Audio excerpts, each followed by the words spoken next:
Welcome to the Slop Temple. We pray this video helps. You're ready to start. Install and sign in so your account and calendar sync. Once done, grant camera and microphone access. This lets others see and hear you without extra prompts mid-call.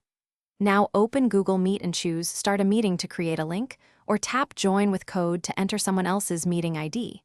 Make sure your default camera and mic appear in the preview. If they don't, switch devices before joining to avoid interrupting the call. Once you're at the entry screen, preview video and audio so you know how you'll appear and sound. If you're joining from a calendar or link, tap Join. If using a code, paste it and press Join. During the call, tap the three-dot menu to enable captions, change layout, or pin someone's video for focus.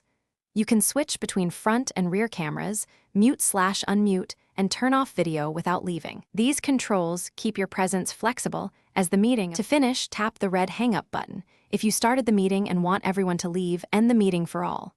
Use present screen to share slides or apps. Select the app or entire screen and confirm. Stop presenting when done. If audio, video, or connection fail, first confirm camera and mic permissions, then switch networks or toggle airplane mode to reset connectivity. If that fails, force close and reopen Meet. That clears temporary glitches and restores normal operation. Thanks for watching. Consider subscribing if we helped you.